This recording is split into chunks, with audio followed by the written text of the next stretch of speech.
Et donc, moi, mon truc, c'était ça. C'était de dire, OK, je te ferai pas gagner plus de clients parce que t'es électricien, t'as 54 ans, on va pas révolutionner la vie, j'aurai pas le temps, t'auras pas le temps, voilà. Par contre, là, ce que tu fais, c'est que t'es convaincu qu'en faisant 12 heures par jour, tu vas devenir riche. Mais non.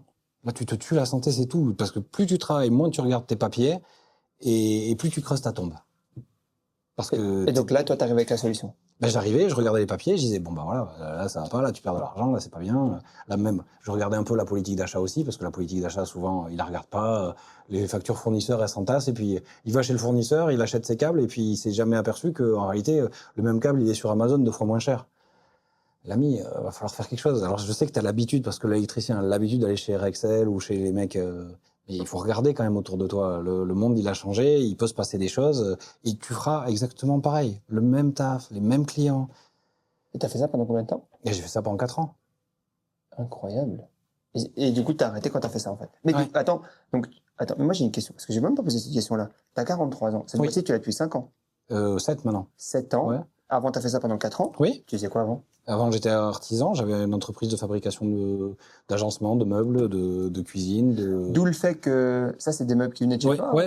En plus, c'est exactement ce qu'on s'est dit avec Quentin. On s'est dit, purée, c'est vachement hors du. Enfin, je dis ça. Oui, ça n'avait rien à voir. Ouais. Exactement. Non, Ça, non, c'est ouais, vachement ça, je me le posé. traîne, Mais c'est trop bien. C'est Et, trop bien. Ça fait une âme, ça fait un truc qui est. Ok, donc avant, t'étais donc quoi, menuisier? Ouais, menuisier, ébéniste. Avant, j'ai été informaticien. J'ai vendu des fenêtres aussi. Enfin, j'ai fait pas mal de choses. Il y a beaucoup de boîtes qui marchent là-dedans. Dans la fenêtre? Ouais. Ouais, mais c'est de l'escroquerie de ouf.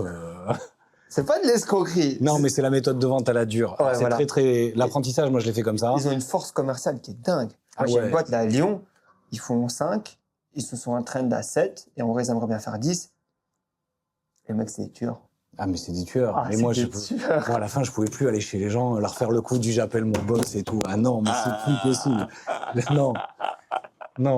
Ah, Je ils m'ont fais fait coller un rire. chrome sur 15 ans pour des fenêtres à la con. Non. Ah, c'est exceptionnel. Là, c'est marrant. Mais je trouvais ça génial d'avoir fait ça pendant Oui, un an et demi de pour ma vie, d'avoir vu, même mes patrons à l'époque, ils étaient comme ça, tu vois, avec une dynamique de Ouais. fer. Et là, pour le coup, il n'y a pas de sentimentalisme. Hein, voilà. Écoute, comme dirait, je sais plus qui d'autre, le monde, il est méchant de toute façon. Donc, en gros, écoute, c'est le plus malin Oui. qui gagne. Ah mais on est d'accord. Mais après, il y a mille et une façons de gagner. Moi, j'avais décidé que gagner, c'était pas ça pour moi, pas comme ça. Non, Donc, je comprends. Voilà. Non, Mais je respecte. Enfin, moi, ça me fait beaucoup sourire. j'achèterai jamais de fenêtre chez eux, Parce que je tu sais respecte. qu'en Belgique, ça n'existe pas. C'est vrai? Non. D'accord. C'est une technique commerciale beaucoup trop agressive. Ah ouais. Et nous, on n'est pas un pays. Si tu vois, la Belgique, c'est entre la Suisse et la France, en fait. Ouais. Donc, tu as des choses qui ressemblent beaucoup à la France, mais tu as beaucoup Ouais. de choses qui ressemblent à la Suisse aussi. Et donc, ouais, c'est beaucoup trop agressif. C'est pour ça que quand j'ai découvert ça, je me suis dit, c'est possible de vendre ça comme ça. Je me dis, mais en Belgique, je sais pas, moi, ta STH, ils arrivent, ou tout en prison. C'est fini dans l'entreprise. Genre, en gros, tu passes à la télé le lendemain. Ah ouais, Parce mais qu'on ça est pas des m'étonne pigeons. pas. Parce qu'en vrai, mon grand-père qui avait toutes ces terres-là, Ouais. et il était belge. Ah! Et c'était un flamand qui est arrivé ici, n'importe comment. Quoi? Vraiment. Ah oui, il vend Mais espèces. qu'est-ce qu'il fout ici? Ah ben, il a décidé que après. Putain, après c'est guerre- loin pourtant. Ah mais rien. Il avait une Il bille en y a tête. quoi, il y a 100 ans? Ouais, presque.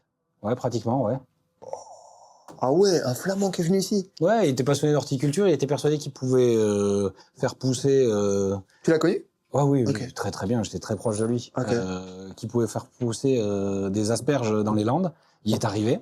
Ok. L'asperge hollandaise, on en vend des quantités astronomiques. Mais c'était lui le premier à l'avoir fait. Il a planté des kiwis. C'était un des premiers à foutre des kiwis ici. Donc c'était rigolo, quoi. Et du coup, ton histoire familiale, c'est quoi? Donc, ton grand-père, je suppose qu'il a créé beaucoup d'argent alors s'il a fait ça? Ouais, mais il a tout cramé. C'était son souhait. Ah, ok. Il avait dit, je laisserai rien à mes gosses. Ok. Et il l'a vraiment fait? Et il a vraiment fait. Ok. Exceptionnel. Oui, parce que lui, tu sais, à son époque, voyager, c'était extrêmement cher. Oui. Mais voilà, il a voulu voir le monde, donc il allait au Mexique, il allait machin, il partait sur des fois il se faisait embarquer par des bateaux conteneurs tout seul, et puis il allait visiter la Norvège comme ça, il était avec l'équipage, voilà, mais enfin il a tout cramé. Tant mieux. Oui, mais c'était son choix Ouais, et c'est- je respecte. Ouais, pareil. Et après, j'ai des parents, moi, qui étaient plutôt très pauvres. Ok. Pourquoi? Parce que, genre, ils ont pas été formés, parce qu'ils sont dans une autre énergie que ton grand-père. En général, c'est ta génération, normalement, qui crame. Ouais, non, il cramait, enfin. C'est la première génération, on dit qui construit, Ouais. deuxième qui consolide, et troisième qui crame. Bah lui, enfin mon grand-père, il a construit puis cramé. Ah ouais, Voilà. donc en gros, Il a ouais. tout fait tout seul.